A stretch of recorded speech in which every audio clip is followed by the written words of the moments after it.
सदगुरु जोगी पीर धाम से समझेंगे कि परमात्मा को चाहने के लिए क्या क्या भाव होते हैं और किस किस भाव में क्या क्या नियम होता है।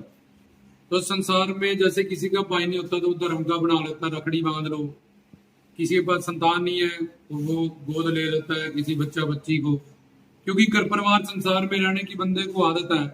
क्योंकि 84 लाख में घूम रहा है, कुत्ता बिल्ला बंदर सब कुछ बन के है, तो हर जगह उसको फैमिली परिवार मिला ही है, तो इसलिए उसको परिवार के बिना एक जीवन अधूरा लगता है। तो अब जो प्रारब्ध से उसको जो रिश्ता नहीं मिला संस्कारों से, तो ये नहीं सोचता कि चल ठीक है, जब मर के सबको यहाँ से जाना ही है, छोड़ना ही है, तो जो जो रिश्ते छूट रहे हैं, जो नहीं मिल रहे हैं, तो अपनी भक्ति करूं अपने संसार में, गृहस्थ जीवन में मेरा जो धर्म है, फर्ज है, कर्तव्य है घर परिवार के प्रति, वो निभाता रहूं। जो ईश्वर ने दिया ठीक है, जो नहीं दिया उसकी मौज है, उसकी मर्जी है। तो इतने इतने कम जो नहीं भी रिश्ते जिंदगी में मिले, तो जब ज्ञान होता तब पता चलता है कि वो क्यों नहीं मिले, उसके पीछे क्या कारण था और क्या कृपा थी। लेकिन फिर भी आदत है, इसलिए हम संसार में कि जी ये धर्म का हो गया भाई, ये धर्म की होगी बहन, जा ये गोद ले लिया बच्चा या बच्ची हमने। लेकिन भगवान कहता है तू संसार में इतनी टेंशन मत ले, तो मैं तेरा सब कुछ हूँ, तो मेरी संतान भी है, पति भी हो, प्रीतम भी हो, प्यारा हूँ। तो भगवान ने अलग अलग भाव खोल दिए जीव के कल्याण के लिए, उसके संस्कारों के हिसाब से। इसके पुण्य जब उदय होंगे, गुरु की दुनिया में जाएगा, नाम दान लेगा, परमात्मा और महात्मा गुरु एक है, तो ये किस किस भाव से उससे जुड़ेगा, उससे मोहब्बत। क्योंकि अगर संसार में ये बोला ये गुरु है और अभी इसको ज्ञान नहीं होगा, तो संसार घर परिवार की उसको खींच ज्यादा आएगी, तो वो संसार में पड़ोसी उससे थोड़ा स्वार्थ पूरा है, नौकर, फिर दोस्त, फिर बच्चे, इस तरह से स्वार्थ बने होते हैं। फिर माँ बाप, फिर पति पत्नी, उससे ज्यादा अपना शरीर। बड़ा आई लव यू दोनों कर रहे हैं, मर जाएंगे जान दे देंगे, दोनों में सांप फेंक दो, दोनों भागेंगे कमरों में अपनी अपनी जान बचाने के लिए, और लव यू सब हवा हो जाएगा उनका, रबड़ का ही सांप फेंक के देख लो।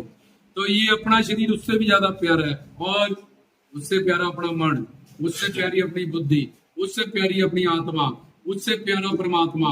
और इस दृष्टि से भी अगर चलते जाओ तो परमात्मा से भी प्यारे गुरु होते हैं, जिनसे स्वार्थ और परमार्थ हमारा सिद्ध होता है। तो अब भगवान ने कहा जब मैं ही तेरा सब कुछ हूं, तो तू अलग अलग टेंशन मत लेके मुझे ये रिश्ता नहीं मिला, जब मुझे ये भाव नहीं मिला, तो तू मुझे, मैं पवित्र हूँ, ओम अपवित्रो पवित्र आए सर्व अवस्था। मैं किसी भी अवस्था में, किसी भी रिश्ते में, जैसे गंगा में कुछ भी डाल दो तो गंगा पवित्र रहती है, तो ऐसे ही तू जब ज्ञानी होगा, नाम लेगा तुझे, तो तब तुझे पता चलेगा कि मैंने ये रूल इसलिए बनाया था कि तू ये ना सोचे मुझे ये नहीं मिला, जब मुझे वो नहीं मिला, तो मैं ही वो सब कुछ तेरे शरीर के साथ जुड़ा है। जब शरीर खत्म, वो सारा कुछ भी खत्म।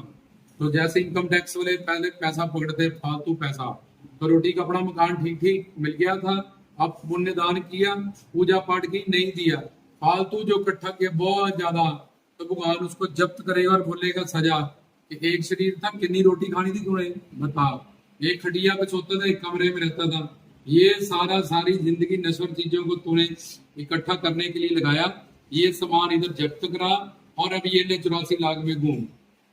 क्योंकि तुझे जिसलिए जीवन मिला था, रोटी कपड़ा मकान मैंने दे दिया, घर परिवार दे दिया, सब कुछ ठीक ठीक मिल गया, तब भी तू सेवा सिमरन भक्ति गुरु सत्संग में नहीं किया, अब तो इसका दंड पाएगा। जब दंड मिलेगा तब तुझे पता होगा कि ये मानव चोला कितना अहमियत रखता था।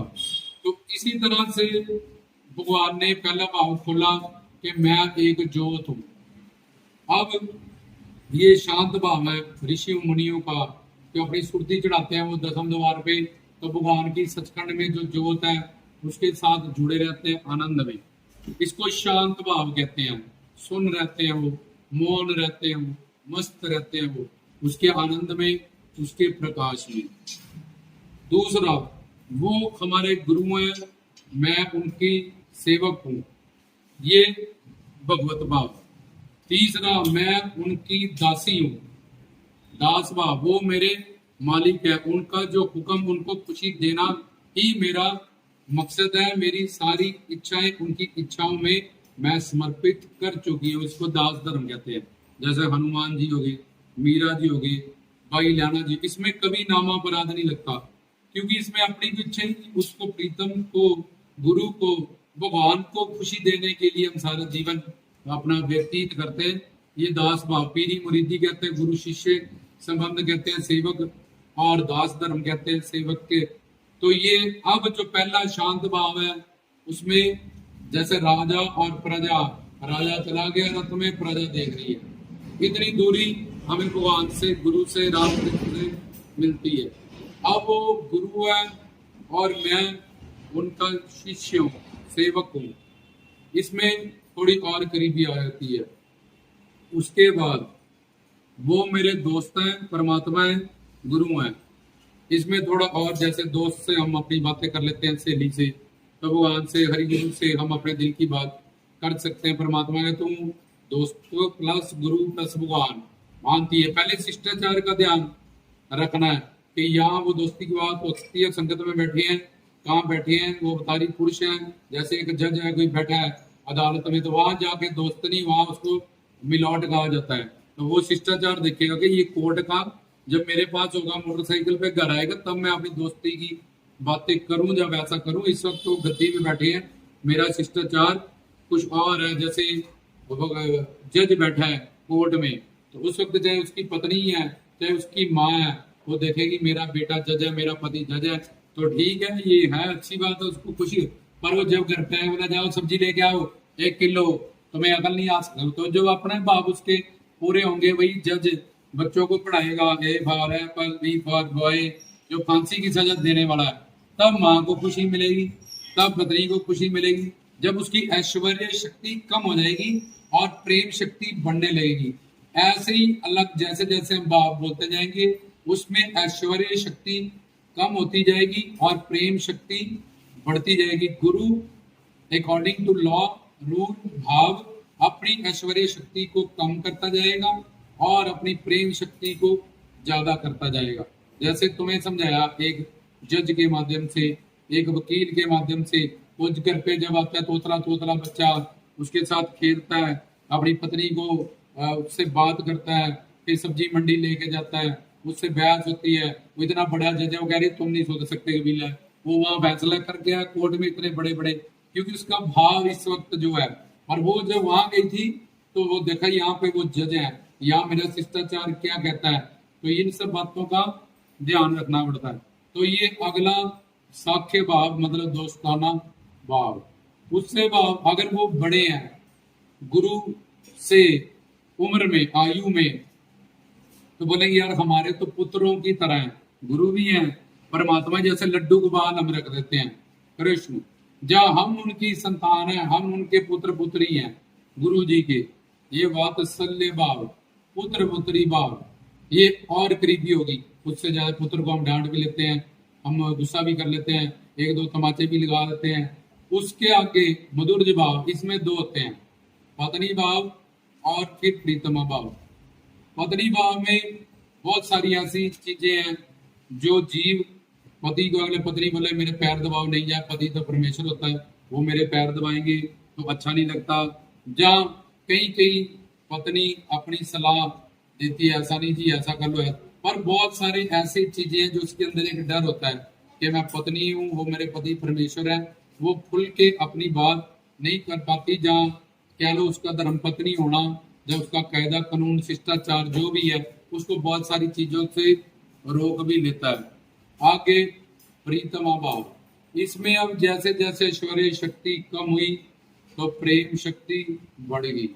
अब ये जो प्रीतमा भाव है, इसमें श्रृंगार करना, तैयार होना कृष्ण जी के लिए, चूड़ियां पहनना, फिर मेहंदी लगाना, उल्लेख शाह, इसको गोपी प्रेम कहते हैं।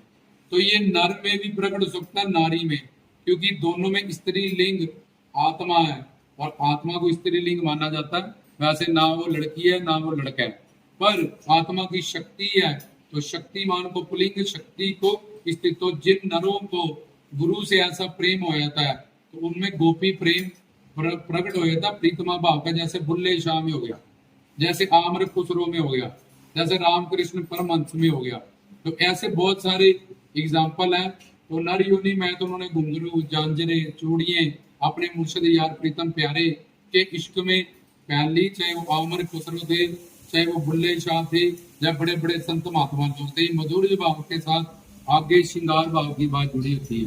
तो ऐसे इन भावों से हम गुरु के करीब, परमात्मा के हमें करीबी मिलती रहती है, ऐश्वर्य शक्ति कम होती रहती है, प्रेम शक्ति बढ़ती रहती है।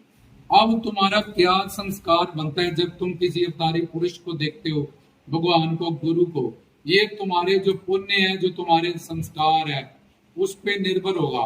अगर तुम्हें वात्सल्य भाव बना, तुम्हारे संस्कार जो तुम अब तुम ज्ञान सुनने लगे, तो तुमने ज्ञान सुना और तुमने अपने भाव को पहले सोचा, समझा, और जिस भाव से संस्कारों ने तुम्हें अपने ज्ञान प्राप्त कर लिया, तो अब कि मुझे और करीबी चाहिए, मुझे और मतलब गुरु जी की कृपा चाहिए, संतों की, महात्माओं की, तो तुम फिर ज्ञान पा के, समझ के, सारा कंसेप्ट क्लियर करके कि यार मैं तो पुत्र मानती हूँ लड्डू को, अब मैं प्रीतम कैसे मानूं उनको? वो तो साकार सामने है। एक माँ अपने बच्चे को बच्चा मानती है, पति नहीं मान सकती है, बॉयफ्रेंड नहीं मान सकती। तो ऐसे ही क्या संस्कारों के हिसाब से हमारा भाव बनता है, ये हमारे पिछले जन्म के पुण्य और संस्कार डिसाइड करते हैं। ये गुरु जब तुम नहीं डिसाइड कर सकते, ये अपने आप होगा कि तुम उन किस भाव से उन पे उनकी से जुड़ते हो। और फिर जब ज्ञान की दृष्टि से जब जब तुम्हारे कंसेप्ट क्लियर होते हैं, तो तुम कैसे प्रमोशन करते हो एक भाव की। नानक भी कहते हैं कि वे आवे कसम दी बाणी, ये प्रीतम भाव, जिन्हें प्रेम कियो तिनी बराब पायो, ये प्रीतम भाव, यही वो भाव है जहाँ भगत भक्ति भगवान एक जो दो होते हैं, भगवान भगत हो जाता है, भगत भगवान हो जाता है, और कृष्ण राधा के फिर उनका जूड़ा सजाते हैं, उनके चरण जबाते हैं, क्योंकि रूल बदल गया, इसलिए भगवान भक्त हो गया, भक्त भगवान हो गया। उनमें फिर रास होता है। ये ऊंची बातें हैं, प्योर बातें हैं, रियलिटी की बातें जो आत्मा और परमात्मा और गुरु के बीच घटित होती है। तो ये समझाया गया कि परमात्मा ने क्यों सारे रास्ते खोल दिए, क्योंकि सबके अलग अलग संस्कार है। कोई भी ये ना सोचे कि मुझे ये चीज नहीं मिली तो अब मैं इस चीज के बिना, जब मेरे पास अब ये नहीं रहा, जब वो नहीं रहा, ये मर गया, जब वो मर गया, जब मेरे संतान नहीं हुई, जब ऐसा हुआ, जब मर गई, तो मैं अब अकेला हो गया। तो परमात्मा ने किया, मैं आऊँ, महात्मा है, गुरु है, संत है, सारे भाव तेरे लिए खुले हैं। इसलिए अगर तू गुड बेटर बेस्ट जो भी मांगती है और चाहने का तरीका वही है, तो तू बेस्ट जगह प्रेम कर, ज्ञान ले और अपना कल्याण कर। सुख शांति प्रेम आनंद नर को लिए भी जितनी गोपी हैं उतने गोपाल भी हैं, जितनी सखी हैं उतने सखे भी हैं। तो वो ही अगले जन्म में लड़कियां मिलती हैं, वो लड़के बन जाते हैं, ये तो बदलता रहता है। लेकिन आनंद पाना का जो रस पाने की जो एक कह लो कि एक तरतीब है, जहाँ एक तरीका है, वो सेम रहेगा। ये था अलग अलग भाव से गुरुओं संतों महात्माओं से जुड़ना। जैसे आग, आग में जो डालो वैश्या को, वैश्या जल जाएगी, आग पवित्र नहीं होगी, आग अपना रूप दे देगी। ऐसे ही गुरु किसी भी भाव से तुम उनको चालो, तुम्हें पवित्र करते हैं, तुम्हें अपना रूप ही वो दे देते हैं। जैसे एक 10 किलो पानी में एक पहिया, तुम 10 किलो दूध में एक लोटा पानी डालो तो वो पानी नहीं हो जाएगा, उतने किलो दूध, दूध बेचता है जी 10.5 किलो दूध, आधा किलो पानी मिला होता है, 10 किलो दूध होता है, पर सारा दूध बन जाता है। इसलिए तुम उनको पवित्र नहीं कर सकते हो। वो पवित्र है, वो हक है, वो सच है, वो दिव्य है, वो डिवाइन है, वो इनलाइटेड है। उनसे मिलके किसी भी संस्कार से, किसी भी भाव से तुम पवित्र हो जाओगे, तुम्हारा जीवन सफल हो जाएगा और ऐश्वर्य शक्ति कम। यही भगवान चाहता है, यही प्रेम की सबसे बड़ी प्रकाष्ठा है। भगवान चाहता है मैं भक्त भक्ति भगवान, भक्त और भगवान में ये जो भक्ति की डोरी है प्रेम की, इसको खत्म करके उसके साथ रांझा रांझा कर दी नहीं मैं इको, पर वो जीव अपनी बुद्धि जलाता रहता है, इस वजह से उसका कल्याण नहीं होता, वो इस प्रेम से वंचित रह जाता है और अतिरिक्त होकर 84 लाख में भटकता रहता है। जो ज्ञान समझाते हैं, ले लेते हैं, पूर्ण सदगुरु हैं, वो अलग अलग भाव से अपना कल्याण करते हैं। तो ये थे वो सारे भाव, अलग अलग भावों के रूल। और किसी तरह से भी हम सब भावों से, गुरु से, संतों से, महात्माओं से, अवतारों से प्यार करके अपना जीवन कल्याण कर सकते हैं। एक कंपनी में नौकरी की 8,000 सैलरी मिली, तो एक में की 8 लाख मिली, टाइम उतना ही लगा। इसलिए क्या काम प्यार करना, प्यार करने का सब प्यार करना जानते हैं, घर परिवार संसार में रिश्तेदार में। इसलिए वही प्यार जो संतों से करते हैं, अवतारों से करते हैं, भगवान से करते हैं, उनका जीवन कल्याण हो जाता है। वो गृहस्थ के भी सारे सुख पाते हैं, आगे भी उनको सुख मिलते हैं। ये अलग अलग भाव बताए गए। इसलिए ऐश्वर्य शक्ति, जैसे कहते हैं जी मथुरा के कृष्ण, द्वारिका के कृष्ण, वृंदावन के, ये वृंदावन के जो कृष्ण है ये रस देंगे। इनके पास ऐश्वर्य शक्ति नहीं है, इन्होंने अपनी ऐश्वर्य शक्ति को गोपियों के साथ रास में वो खत्म कर देते हैं और मधुर शक्ति में वो लीलाएं करते हैं, जीव का कल्याण करते हैं। लेकिन वो वही कृष्ण है जो कंस को मारते हैं, जो गोवर्धन धारी हैं, जिनकी जो पूरी कुल दुनिया के मालिक हैं, जिन्होंने बड़े बड़े राक्षसों का वध किया। क्यों? उस वक्त वो महाविष्णु होके, शिव के रूप होके कृष्ण अपनी ऐश्वर्य शक्ति से किया। लेकिन प्रेमियों के लिए उन्होंने अपनी ऐश्वर्य शक्ति को कम किया जीव कल्याण के लिए, और अपनी मधुर शक्ति को बढ़ाते रहे। और सृष्टि का, जीवों का अलग अलग भाव से गुरुओं, पीरों, संतों, फकीरों ने, अल्लाह खुदा ने, महात्माओं ने, राम कृष्ण ने, शिव ने कल्याण किया लीला करके। रामदास की तरफ से जय बाबा।